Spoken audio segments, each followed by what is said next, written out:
मृत्युचारक्षत्रित्वं भयस्य प्रारम्भोऽयम्।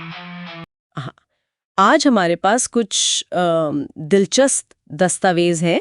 कहानी है मुन्नी की आत्मा, बदला और प्रेतवादित इंटरनेट। ये हमें ले जाते हैं 1970s के दशक में राजस्थान के एक गांव शैतानगढ़, एक गुमनाम सा गांव। हाँ, और ये कहानियां सिर्फ भूत प्रेत की नहीं है। सही कहा। ये स्रोत असल में अन्याय, बदले की भावना और कैसे कैसे गहरा दुख किसी जगह को हमेशा के लिए बदल देता है, इस पे रोशनी डालते हैं। हाँ।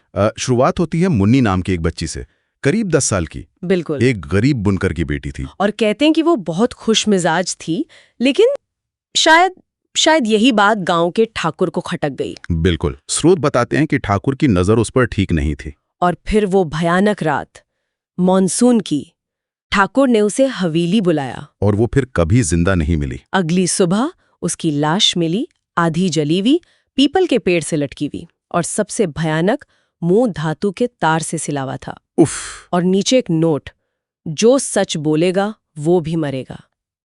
सोचिए जरा। और उसकी माँ, वो बेचारी ये सदमा बर्दाश्त नहीं कर पाई, उन्होंने खुद को आग लगा ली। कितना दुखद है। और ये सिर्फ एक परिवार की त्रासदी नहीं थी, ये पूरे गांव पर एक अंधे साये की तरह छा गई। हाँ, इसके बाद शैतानगढ़ में अजीब चीजें होने लगीं। बच्चे गायब होने लगे, जानवर मरे हुए मिलने लगे, और वो हंसी की आवाज पीपल के पेड़ के पास। लोगों ने गांव छोड़ दिया, खाली हो गया पूरा गांव। बिल्कुल।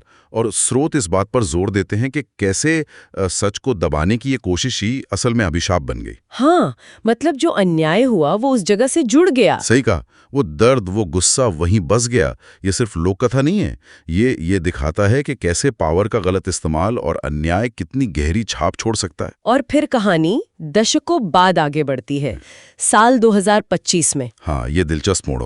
दिल्ली के 5 यूट्यूबर्स, करण, नेहा, जुबिन, ईशा और विशाल, अपने भूता चैनल के लिए, हाँ, वो शैतानगढ़ पहुंचते हैं कंटेंट की तलाश में, और स्थानीय ढाबा मालिक की चेतावनी उसे नजरअंदाज कर देते हैं। बेटी का चेहरा अभी तक पीपल के नीचे चिपका हुआ है, तुम सब नहीं लौटोगे। बिल्कुल। और पहुंचते ही उनके साथ अजीब चीजें होने लगती हैं। उपकरण खराब होने लगते हैं। हाँ, ये क्लासिक हॉरर फिल्मों जैसा लगता है, पर यहाँ ये टेक्नोलॉजी और उस पुरानी अनसुलझी नकारात्मक ऊर्जा के टकराव को दिखाता है। और फिर उस रात हवेली में ईशा का सामना होता है एक भयानक लड़की से, जिसका मुंह पिनों से बंद था। और अगली सुबह ईशा गायब, बस एक नोट मिलता है, मैं अब अकेली नहीं हूं। रोंगटे खड़े हो जाते हैं सुनकर। और फिर एक एक करके सब। जुबिन पेड़ से उल्टा लटका मिला, खाल उतरी हुई। विशाल कुएं में हड्डियां टूटी हुई। बहुत ही क्रूर। करण पागलों के भाग गया, सिर्फ नेहा बची। और उसका कैमरा, वो चालू था। वो आखिरी फुटेज? हाँ, उसमें नेहा खुद को पीपल के पेड़ के नीचे मुन्नी बता रही है। कहती है, मैं मुन्नी हूं और तुम सब मेरी मां के कातिल हो।